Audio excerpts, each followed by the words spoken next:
मेरे प्रिय, भगवान के प्रति संपूर्ण श्रद्धा, भाव, विश्वास रखने वाली भक्तजनों के श्री चरण कमलों में मैं कोटि कोटि प्रणाम करता हूँ। आज मैं आप सभी को बताने जा रहा हूँ कि सकल गुण निधानी एवं सकल गुणी में क्या अंतर है। तो आप सब ध्यान से सुनिए। बहुत से ऐसे मनुष्य जन होते हैं जो यह समझते हैं कि सकल गुण निधान एवं सकल गुणी एक ही होते हैं, लेकिन वह एक नहीं होते। यह दोनों अलग अलग भगवान के तत्व होते हैं, जो अपने अपने तत्व से इस ब्रह्मांड को चलाने में, बनाने में अपना सहयोग, अपना योगदान देते हैं। हाँ, तो हम पहले सकल गुण निधान कौन है, सकल गुण निधानी कौन है, हम यही बताने जा रहे हैं। सकल गुण निधानी यह 16 कला वाला एक तत्व होते हैं एवं होती हैं, जिन्हें महातत्व कहा जाता है। हाँ, जिनके 4 अलग अलग स्तर हैं। प्रथम स्तर पर त्रिगुणी मायापति अर्थात तीनों काल को मिलाकर एक त्रिगुणी मायापति रहते हैं एवं उनसे अलग तीनों काली को मिलाकर एक त्रिगुणी माया पत्नी रहती है। जो त्रिगुणी मायापति को शिव शंकर भी कहा जाता है। शिव शंकर भगवान में यही ऊर्जा काम करते हैं उन अस्तित्वों में, और माता पार्वती रूप में यही त्रिगुणी मायापत्नी, त्रिगुणी काली ऊर्जा काम करती है। जो इस प्रथम स्तर पर दोनों अलग अलग रहते हैं। त्रिगुणी मायापति शिव जी अलग रहते हैं, त्रिगुणी मायापत्नी माता पार्वती अलग रहती हैं। ये दोनों अलग अलग रहते हैं एवं रहती है, यह जुगल नहीं रहते इस प्रथम स्तर पर। फिर दूसरा स्तर पर इनके आत्मा हनुमान जी महाराज रहते हैं, जो त्रिगुणातीत ऊर्जा होते हैं, जो तीनों काल से परे ऊर्जा होते हैं। इन्हें त्रिगुणातीत कहा जाता है। और इनसे अलग त्रिगुणातीतनी ऊर्जा होती है, जो पार्वती माता की आत्मनी होती है, हनुमान जी की शक्ति होती है, जिन्हें त्रिगुणातीतनी कहा जाता है। यह भी हनुमान जी से अलग रहती है इस दूसरा स्तर पर भी। हाँ, तो प्रथम स्तर वाला शिव जी कलयुग के देवता एवं माता पार्वती कलयुग के देवता देवी के रूप में काम करते हैं एवं करती हैं। और ये हनुमान जी वाला दूसरा स्तर, यह द्वापर के देवता, द्वापर की देवी माता त्रिगुणातीतनी के रूप में काम करते हैं एवं काम करती हैं। फिर तीसरा स्तर त्रिगुणी मायापति शिव एवं त्रिगुणातीत हनुमान जी दोनों को मिलाकर एक रजोगुणी बनकर त्रेता युग में काम करते हैं। हाँ, और त्रिगुणी माया पत्नी एवं त्रिगुणातीतनी, इन दोनों को मिलाकर एक रजोगुणी माता अस्तित्व, रजोगुणी महातत्व के रूप में उनकी शक्ति बनकर रजोगुणी माता काम करती है। यह त्रेता युग में काम करते हैं एवं काम करती है। यहाँ तक पुरुष अस्तित्व अलग रहते हैं एवं नारी अस्तित्व अलग रहती है। यहाँ तक यह अंश बीज कहलाता है। पुरुष अंश बीज और नारी वाला नारी अंश बीज, यहाँ तक अंश है। लेकिन चौथा स्तर पर त्रिगुणी मायापति दाहिने और त्रिगुणी मायापत्नी उनके बाएं रहती है, अर्थात भगवान शिव जी दाहिने और माता पार्वती बाएं रहते हैं एवं रहती हैं। यह चौथे स्तर के प्रथम अवस्था पर ऐसा रहते हैं एवं रहती हैं। जो सतयुग के समय यह काम करते हैं। एक सतयुग ही ऐसा युग है जिसमें दो अवस्था होते हैं। प्रथम अवस्था पर भगवान शिव जी माता पार्वती काम करते हैं, काम करती हैं। इसी प्रथम अवस्था को बदलकर दूसरी अवस्था में जैसे ही हम प्रवेश करते हैं, वैसे ही निराकार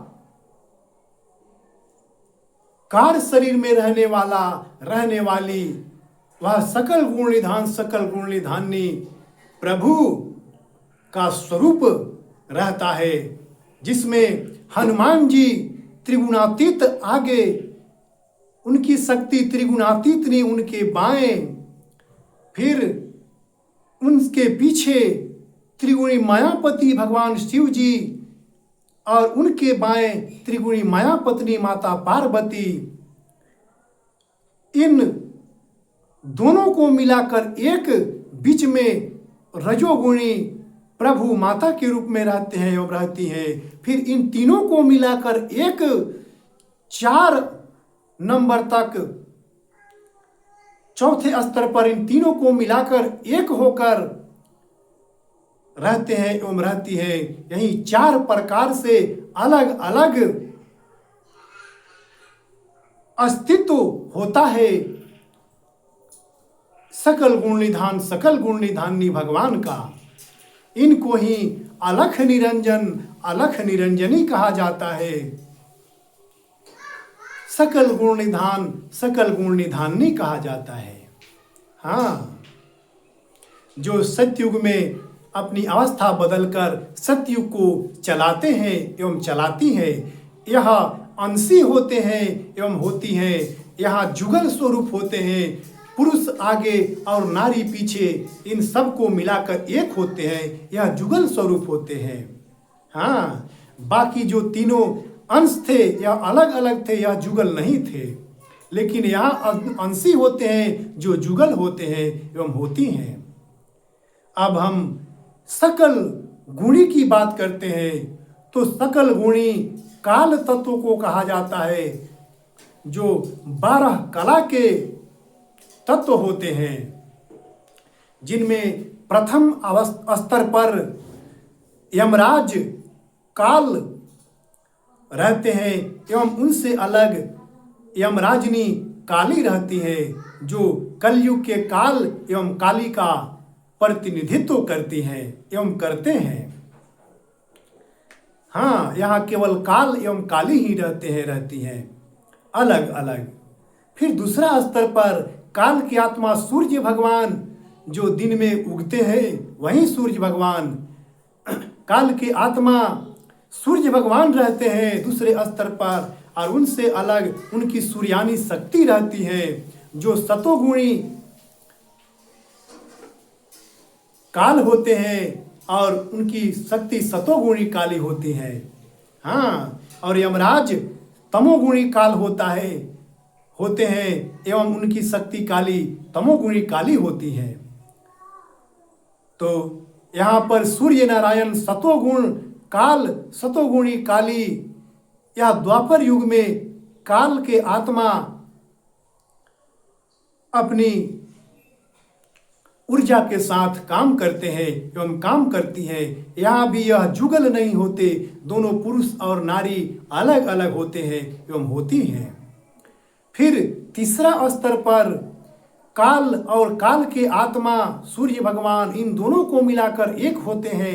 एक रजोगुणी काल होते हैं जो त्रेता युग में होते हैं, और तामसी माया काली एवं सतोगुणी माया, इन दोनों को मिलाकर एक रजोगुणी काली होती है। यह रजोगुणी काल का सहयोग करती है त्रेता युग में। यहाँ भी ये दोनों अलग अलग होते हैं एवं होती हैं। यहाँ भी ये जुगल नहीं होते या नहीं होती। यहाँ तक अंश काल होता है या अंश काली होती है। हाँ, फिर चौथे स्तर पर प्रथम अवस्था में केवल यमराज दाहिने और यमराज की शक्ति काली उनके बाएं होती है। इन दोनों को मिलाकर एक जुगल काल काली चौथे स्तर के प्रथम अवस्था में काम करते हैं, जो अपना स्वरूप बदलकर वहीं निर्गुण काल, निर्गुण काली अस्तित्व में प्रकट होते हैं, जिसमें निर्गुण काल में सूर्य भगवान आगे और उनकी सूर्यानी उनके बाएं, उनसे पीछे यमराज काल और उसके बाएं यमराजनी काली रहती हैं, और इन दोनों को मिलाकर एक बीच में रजोगुणी काल, रजोगुणी काली रहती है। फिर इन तीनों को मिलाकर एक चार इनके अस्तित्व होते हैं। चार अस्तित्व में यह निर्गुण काल, निर्गुण काली बनकर यह जुगल स्वरूप में यहाँ होते हैं एवं होती हैं। इन्हीं को एक लख निरंजन, एक लख निरंजनी कहा जाता है, या काल निरंजन, काल निरंजनी कहा जाता है, एवं सकल गुणी काल एवं सकल गुणी काली कहा जाता है। हाँ, यही अंतर है सकल गुणी काल में, सकल गुणी काली में, और सकल गुण निधान, सकल गुण निधानी में। हाँ, यह काल तत्व का होते हैं जो केवल तीन गुण वाले ही होते हैं, तीन गुण वाली ही होती हैं। इसमें त्रिगुणातीत तत्व नहीं होते। त्रिगुणातीतनी तत्व केवल उस महाकाल तत्व वाले में होते हैं एवं होती हैं, जो 16 कला का होते हैं, होती हैं। अर्थात जैसे आप देखे होंगे लोहा का जो सरिया होता है, एक 12 mm का होता है, एक 16 mm का होता है। तो काल तत्व 12 mm वाला इनका मोटाई है, इनकी सामर्थ्य है, और महाकाल 16 mm वाली होती हैं, जिनके 16 mm मोटाई होता है एवं होती है, जो 16 mm की शक्ति के साथ रहते हैं एवं रहती हैं। उनको द्वादश नारायण, द्वादश नारायणी कहा जाता है, महाकाल तत्व वाले को, और इन काल तत्व वाले को सत्यनारायण, सत्यनारायणी कहा जाता है। इनमें केवल 7 ही ऊर्जा होते हैं एवं होती हैं काल तत्व में, लेकिन महाकाल तत्व में 12 चक्र होते हैं एवं होती हैं, 12 ऊर्जा होते हैं एवं होती हैं। इसलिए वो सकल गुण निधान, सकल गुण निधानी होते हैं एवं होती हैं। इसलिए मेरा विश्वास है कि आप सब समझ गए होंगे कि सकल गुण निधान एवं सकल गुणी में क्या अंतर है। इसलिए आप हमें इस वीडियो में विदा दीजिए। हम एक विनम्र निवेदन करके आपसे इस वीडियो में विदा लेना चाह रहे हैं कि हमारे ब्रह्म ज्ञान चैनल को सब्सक्राइब कीजिए, लाइक कीजिए, शेयर कीजिए, ताकि ऐसा ऐसा दुर्लभ ज्ञान आप जैसे प्रभु के भक्तों के पास पहले पहुँचे, पूरे संसार में पहुँचे, और सभी को ऐसा ज्ञान प्राप्त हो जाए। हाँ, इसलिए हमारी इस विनती को स्वीकार कीजिएगा। इस चैनल को सब्सक्राइब, लाइक, शेयर कीजिए। पूरे संसार में सनातन धर्म का जय जयकार कीजिए। हाँ, सनातन ज्ञान का जय जयकार कीजिए। इसलिए इस वीडियो में हमें विदा दीजिए। हम फिर अगले वीडियो में आपसे मिलेंगे। तब तक प्रणाम।